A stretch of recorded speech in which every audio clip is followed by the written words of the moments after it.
This video is going to look at this IZH 27EM made by Russian gunmaker Baikal. This specific gun was stored in an unheated storage unit inside a gun safe, wrapped only in socks, for 20 years. Stay tuned to find out what it's going to take to make this thing sellable.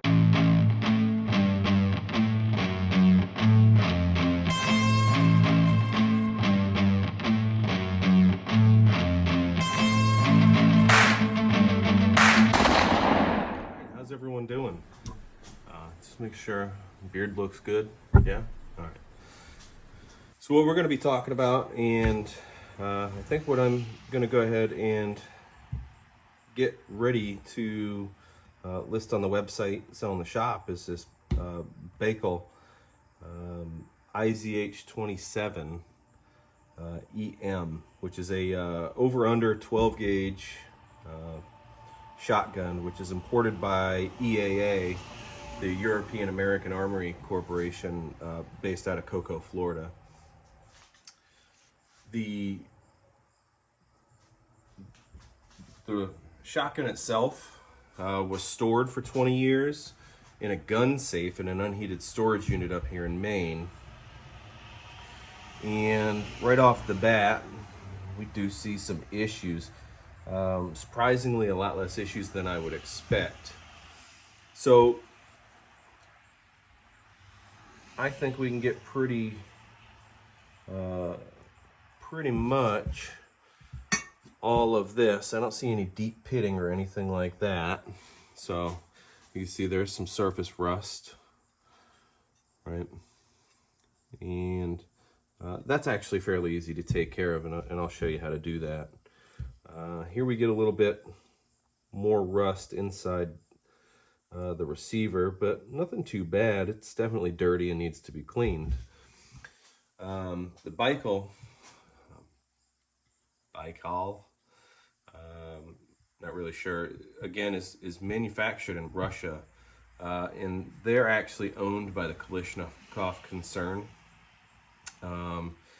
They started manufacturing the IZH 27 in 1973, and it was actually initially sold for a loss. They were selling it for less than it cost to build it, in an attempt to bring in foreign currency. So again, it's an over-under 12 gauge break action, hammerless. It has a dual trigger. You see a front trigger and a rear trigger. The front trigger fires the bottom barrel, and the rear trigger fires the top barrel. It does have auto ejector, and I believe in newer models you can disable that with a set screw. Don't see anything there, which would lead me to believe that this is a little bit older. It has a tang safety, which automatically engages once the break action opens. And it was built kind of to fit I guess the Russian sportsman at the time, and it has quite a bit smaller stock and a lower comb than what we would traditionally see. So overall length is 45.5 inches, and the barrels themselves are 28.5 inches. So yeah, we'll start getting some stuff ready, and we'll get into maybe taking some stuff off. I've got some rust in here, rust on these screws. Maybe we'll actually break it down a little further so we can get a little better clean on it. All right, so off camera, I kind of started to get curious about what we might really be looking at, and I'm kind of happy I took the stock off. I don't know if you can see that bright orange rust. So I think maybe we're getting in a little more than I thought. Nothing that is excessive or that I'd be worried about, however. Just a little extra, and that should clean up pretty easy. So getting to, I guess, one of the easier things we could take care of. So surface rust on a blued firearm isn't really anything that we should overly concern ourselves with, as long as we get it before it starts to pit. So I'm going to put a little, this is actually Hops lubricating gun oil. You could do CLP, gun scrubber, you know, any of that kind of stuff. And just going to put a little bit on the brush and scrub directly on that rust. Now I'm using one of the nylon cleaning brushes at this stage, and we can go ahead and step that up, and we'll see if we actually need to. A lot of times this will actually take care of it, because you would hope that generally you guys are checking your firearms a little more regularly than the 20 years in which they were stored in these here socks. So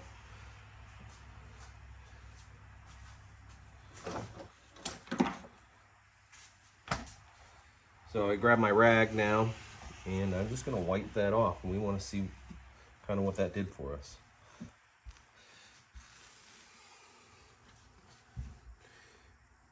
And so I showed at the beginning there just the surface rust, and I can actually still feel the texture of the rust, and so we don't want that. And short of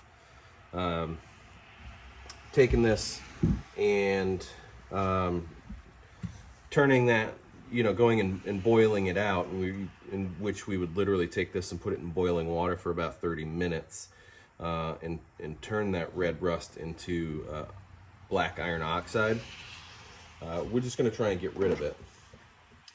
So the next step, what I'm going to do next is I'm going to take a little bit of quad-aught steel wool and kind of just lightly scrub on that surface, but I'm going to directly apply the oil. We don't want to get too aggressive with it. Okay? And we're going to take it right there where we were feeling it, and I'm just very lightly scrubbing where that rust was. And I'm trying to do long, clean strokes in case we're putting any type of scratch in the surface, which we shouldn't with that quad-aught. And again, I'm going to go ahead and clean that oil off, and we'll see what we've got now.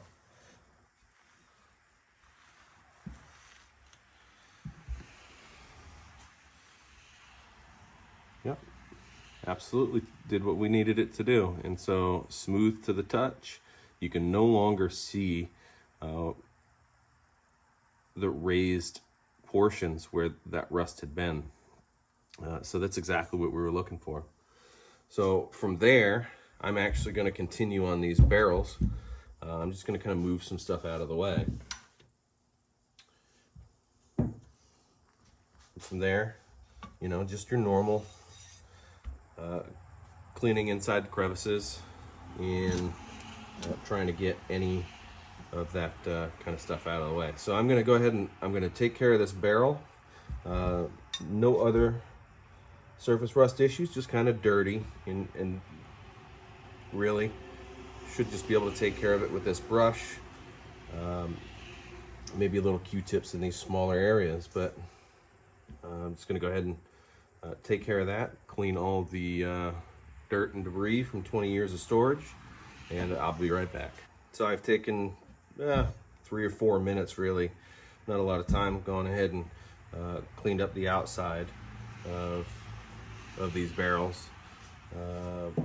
In between the barrels, around the automatic ejectors, that kind of thing, just try and get rid of, you know, dust and debris that I guess collects over 20 years. So that's all set. I since cleaning it now have I have identified some wear issues, and you know, kind of bringing the grade of this down a little bit. But you know what?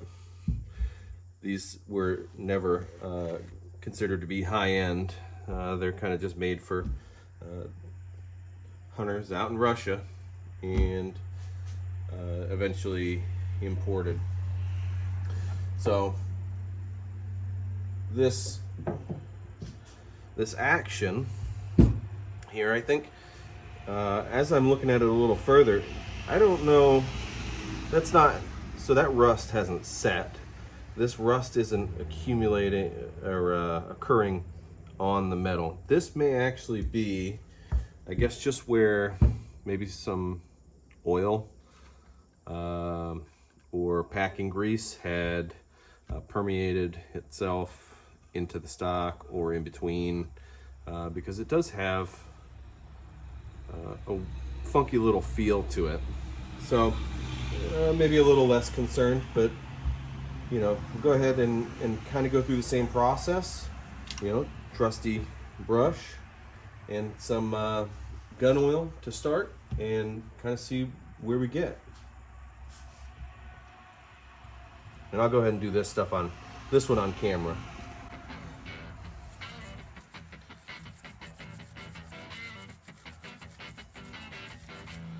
Yeah, well, turning my my brush orange, but yeah, geez, that's coming off way too easy.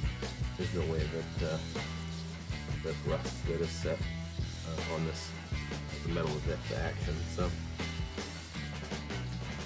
yeah, so give it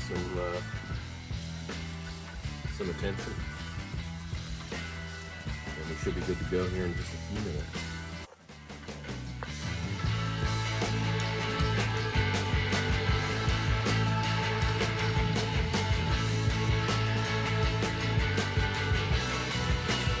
I'm going to go ahead and continue using this, and whatever it is dyeing my brush orange, and then I'll switch to the brush once I've got the painting and stuff off.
Alright, so now that that's taken care of, I guess I'll pay a little attention to the rest of this.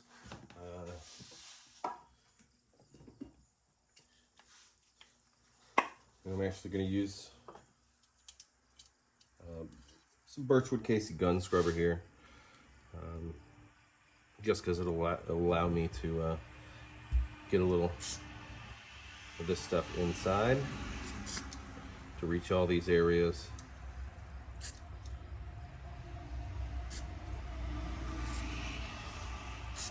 And then I can go ahead and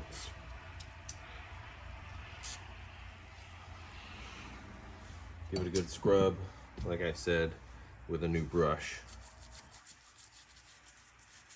I'm just kind of all over.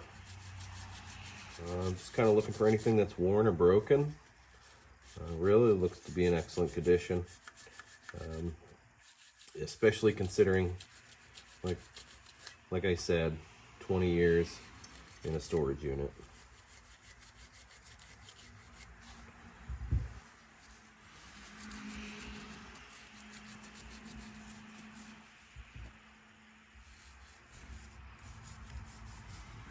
So I'll go ahead and work on the insides here, and I'll come back when that's finished. Well, here we are a couple minutes later, and this is kind of what we're looking at now. I've gone through and used my gun scrubber, my Birchwood Casey gun scrubber rather, which acts more like a brake cleaner than like a lubricant. So I'll go back in before we put this back together, and I'll go ahead and make sure everything's lubricated. So set that off to the side, and we're going to go ahead and move to the fore end here. And the fore end's actually in really good condition, more of the same, dust and debris. And we're just going to go and kind of hit it with, I won't use the gun scrubber because of the finish, but just hit it with a little bit of, CLP, whatever. And, clean up that dust and debris and set that off the side. And then we'll move into that stock. So we'll get to this real quick.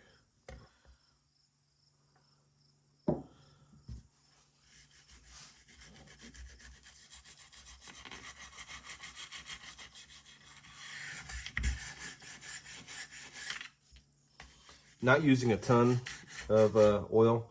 I don't want the oil to soak into the wood. So I'm being pretty light with that, and then of course I'll wipe it all off. What tends to happen when the oil soaks into the wood, you start to see darker areas. I don't know if that's noticeable to you guys. Kind of right here, it looks like a little bit of oil that's soaked into the wood. A little bit darker, and hopefully you guys can see that.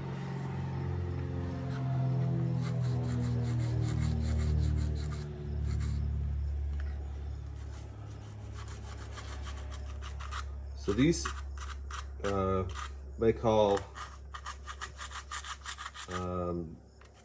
firearms are still used quite extensively over in Europe, and I'm not sure if there's a I guess kind of American equivalent to these. Over there they pay really cheap prices, and they seem to be modeled after some Browning shotguns, from what I'm seeing.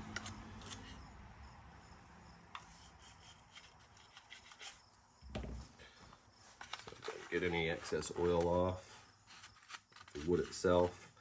If I'd had any issues on the stock, which it doesn't look like there are any, I would have actually used kind of the same process I did with the barrel.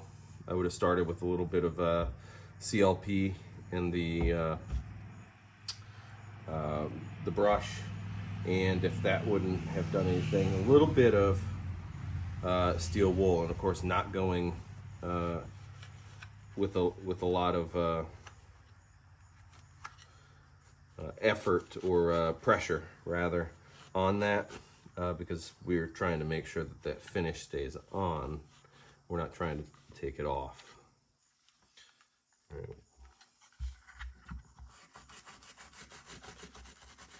Hit this part real quick.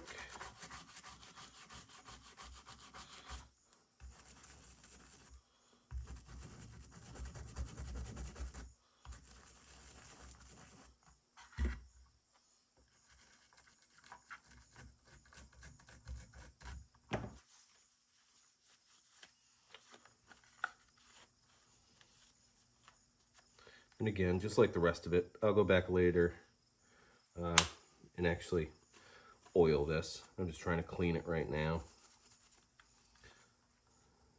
Get a real sense of, I guess, the grade of it for putting it up in the shop or on the website. All right, so on to the stock now. Really, the majority of my focus, because the stock looks pretty good. I do have a couple dings. But the stock itself looks pretty good. Here's another good example of the oil soaking in certain areas. It's really just the inside. I'm trying to get all this out. And so little bit of oil, a little bit of scrubbing. Let's see where that gets us. Sorry if my head gets in the way.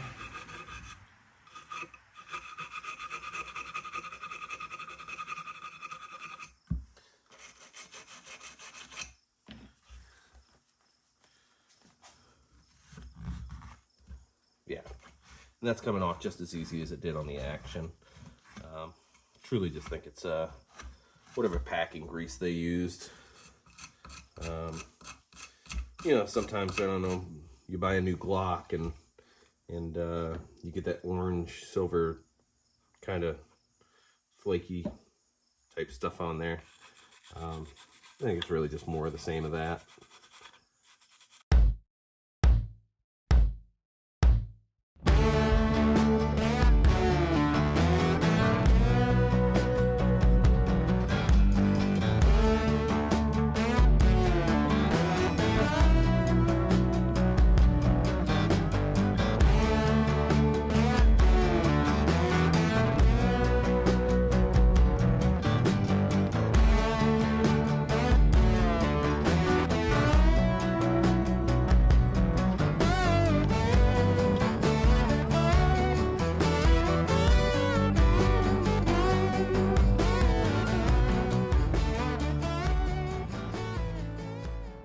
There it is. That's cleaned up nice.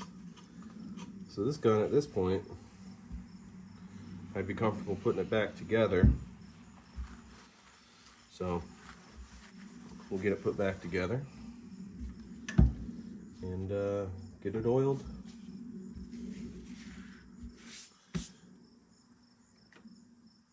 So I'm going to switch over to CLP here and just kind of hit the hinge points.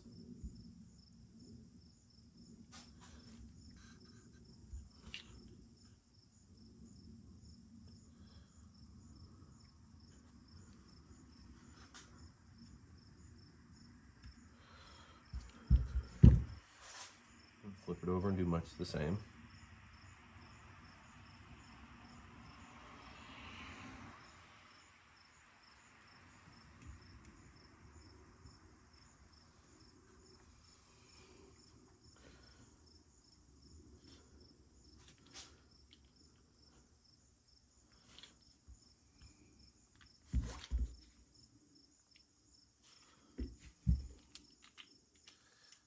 And I'm going to slide the Action back into the stock. So this only has two screws holding it together.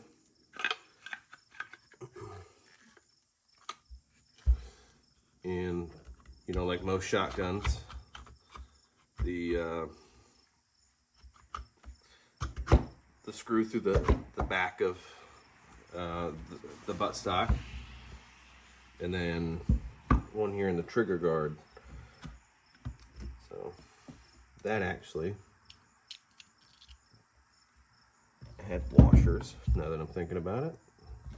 Get these washers back in place.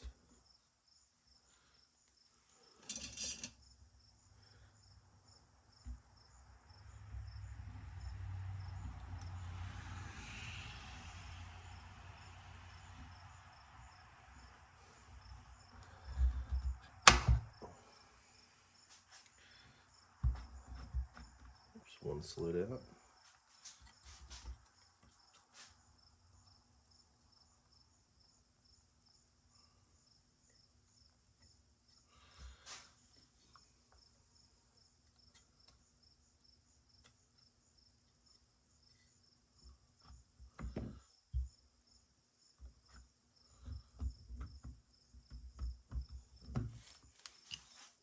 I'll do that one there just because obviously those washers can move, so to avoid that, I'm not going to tighten it all the way down yet, just keep those washers in place. And then big long screw, like I said, like most shotguns have, right? And so I'm going to try and drop it in place, and then because nothing can ever be easy. I'll try and make sure my screwdriver is oriented correctly.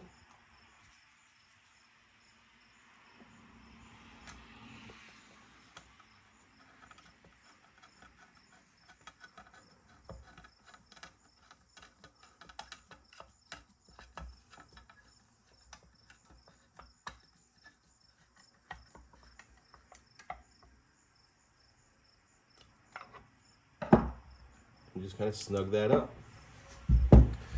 So, a little oil, we don't want that, right? Next is the butt pad, and I'm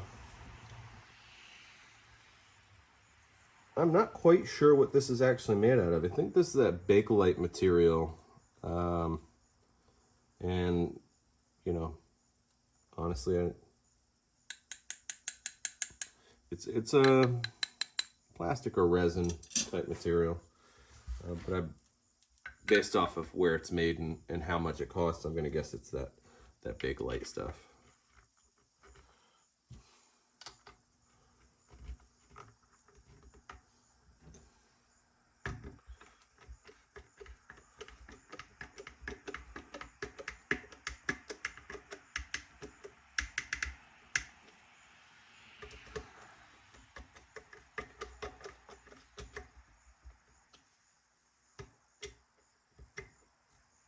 Just gonna tighten those down, nothing too torquey or anything. All right, and then we'll take the barrel, and the barrel just hooks in to the receiver. And from there, the fore end kind of just tips in. Make sure that that's on there, and there you go. There it is, all put back together. And there we go. That's it. We've kind of gone through, done a full inspection, cleaned it, and we are pretty much set to grade it and list it. So it's not bad. After 20 years in an unheated storage unit through Maine winters, we've got this Baikal IZH 27EM is the model number. It's a brake action, over under 12 gauge, 2 3/4 inch shotgun. It's got a little bit of engraving done on it. Nothing too fancy, just a little bit, you know, kind of sets it apart. And all in all, nice little shotgun.